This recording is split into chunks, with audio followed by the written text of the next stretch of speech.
चलिए खबरों की ओर बढ़ते हैं, जहां आपातकाल की 50वीं वर्षगांठ पर आपातकाल स्मृति दिवस कार्यक्रम का आयोजन किया गया। कार्यक्रम में सीएम साय, विधानसभा अध्यक्ष डॉक्टर रमन सिंह, लोकतंत्र सेनानी संघ के राष्ट्रीय अध्यक्ष और जहां सचिवानंद उपासनी शामिल हुए। मौके पर सीएम साय ने कांग्रेस पर जमकर निशाना साधा। साथ ही कार्यक्रम में प्रदेश भर के स्वतंत्रता सेनानियों का सम्मान भी किया गया। तो देखिए, कार्यक्रम का आयोजन किया गया आपातकाल स्मृति दिवस, और जहां बीजेपी इस दिन को काला दिवस के रूप में मना रही है। जगह जगह पर कई सारे कार्यक्रम का आयोजन किया गया और इसी के चलते साल भर इसी तरह के कार्यक्रम का आयोजन किया जाएगा आपातकाल स्मृति दिवस पर। ये कार्यक्रम का आयोजन, और इस कार्यक्रम के बीच जहां छत्तीसगढ़ की मुखिया शामिल हुए और भी कई दिग्गज नेता, विधानसभा अध्यक्ष डॉक्टर रमन सिंह भी इस दौरान मौजूद हुए। कार्यक्रम में प्रदेश भर के स्वतंत्रता सेनानियों का सम्मान भी इस दौरान किया गया। देखिए, जहां सीएम साय ने कांग्रेस पर जमकर निशाना भी साधा। इस कार्यक्रम के बीच इंदिरा गांधी ने संविधान का दुरुपयोग किया, ये बात सीएम साय ने कही।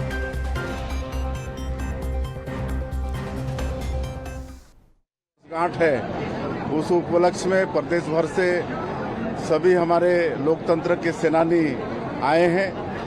उनको निमंत्रण था और उनका हम सब लोगों ने सम्मान किया है। हाँ, आदरणीय डॉक्टर साहब जब मुख्यमंत्री थे तो लोकतंत्र के सेनानियों को सम्मान निधि देने का काम शुरू किए थे, जिसको पिछली सरकार ने बंद कर दिया था। हम लोग सरकार में आए तो पुनः सम्मान निधि चालू किए हैं। उन्होंने आपातकाल लगाकर लोकतंत्र की हत्या की थी।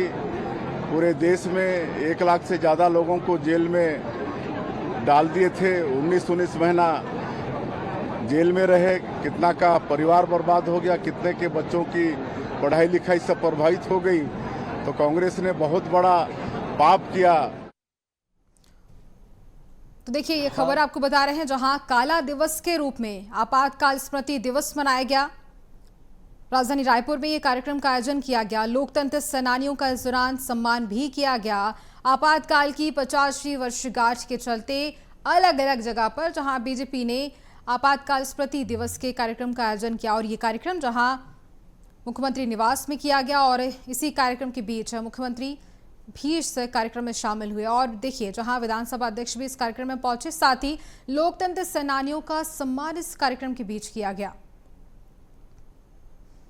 तो देखिए, कार्यक्रम जहां आपातकाल स्मृति दिवस के चलते काला दिवस मनाया जा रहा है, और जगह जगह पर भारतीय जनता पार्टी ने इस तरह के आयोजन किए, और इसी के चलते जहां राजधानी रायपुर में भी मुख्यमंत्री निवास पर यह कार्यक्रम का आयोजन किया गया। और चलिए, ज्यादा जानकारी लेंगे, सहयोगी शिवम दुबे हमारे साथ लाइव जुड़ चुके हैं। शिवम, बड़े स्तर पर कार्यक्रम का आयोजन किया गया, जहां बीजेपी के दिग्गज नेता भी इस दौरान मौजूद रहे, साथ ही सीएम साय ने कांग्रेस पर निशाना भी साधा।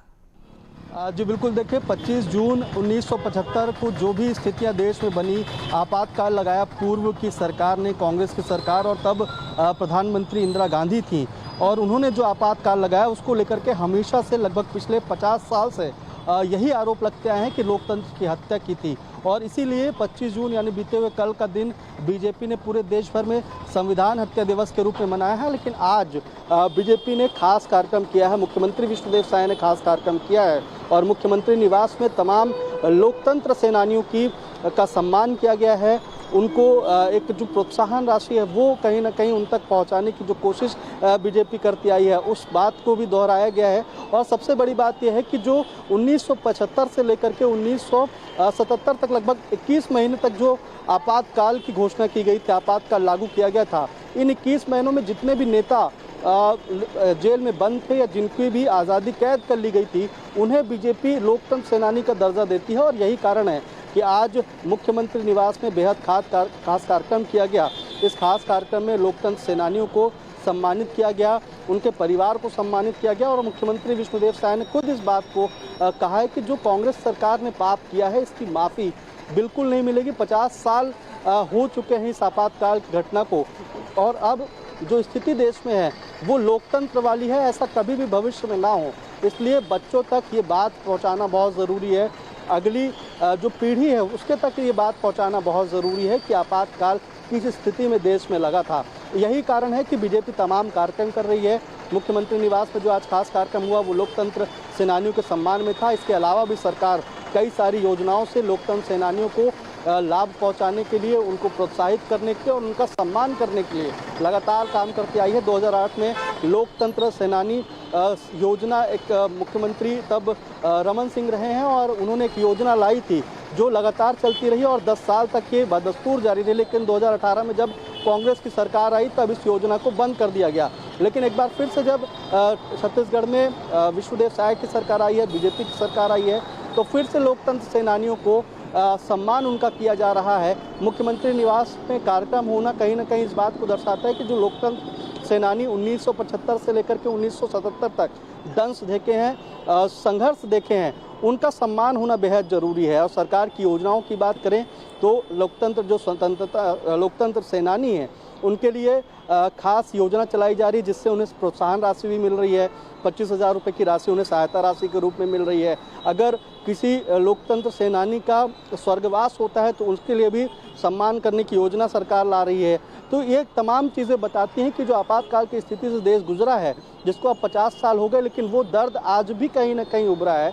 बीजेपी का संकेत यही है, लक्ष्य यही है कि आने वाली पीढ़ी को इस बात से रूबरू कराया जाए कि किस तरीके से कांग्रेस सरकार में लोकतंत्र की हत्या की गई। और यही सब कारण है जो कल संविधान हत्या दिवस मनाया गया, आज लोकतंत्र सेनानियों का सम्मान हुआ, उनके लिए स्मृति दिवस का आयोजन किया गया मुख्यमंत्री निवास में। मुख्यमंत्री समेत कई नेता उसमें मौजूद रहे। लक्ष्य साफ है कि जो आपातकाल की स्थिति से देश गुजरा था उसको लोगों तक पहुंचाया जाए, उसको ऐसी स्थिति में लाया जाए ताकि वो दोहराए ना। यही एक कारण था जिसके कारण आज मुख्यमंत्री निवास में भी लोकतंत्र सेनानियों का सम्मान किया गया है। जी बिल्कुल शुभम, और देखिए इसके साथ कई और भी बड़े कार्यक्रम होंगे। बीजेपी इस तरह के कई सारे कार्यक्रम भी करेगी। तमाम जानकारी के लिए बहुत धन्यवाद आपका शुभम।